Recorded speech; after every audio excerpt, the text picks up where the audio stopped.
కోడిగుడ్డు ఎల్లిపాయ కారం. ముందు డజన్ గుడ్లు ఉప్పు వేసుకుని ఉడకబెట్టుకుందామండి.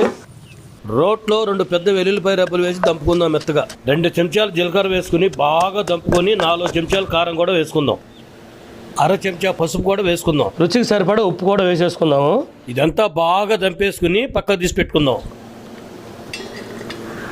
కోడిగుడ్లు ఉడికిపోయాయండి. పొట్టు తీసేసుకుని ఘాట్లు పెట్టి పక్కన పెట్టుకుందాం. ఇప్పుడు 6 చెంచాలు నూనె వేసుకుని 1/2 చెంచా జీలకర్ర కరివేపాకు కూడా వేసేసుకుందాం. వెంటనే 6 ఉల్లిపాయలు వేసుకుని బ్రౌన్ కలర్ వచ్చే వరకు వేయించుకోవాలి. 1/2 చెంచా పసుపు వేసుకుని వెల్లుల్లిపాయ కారం కూడా వేసేసుకోవాలి. 2 నిమిషాలు బాగా వేయించుకుని గుడ్లు వేసేసుకోవాలి.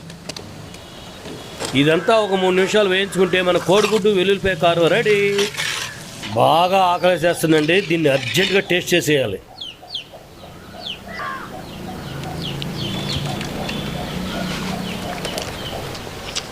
చాలా బాగుంది.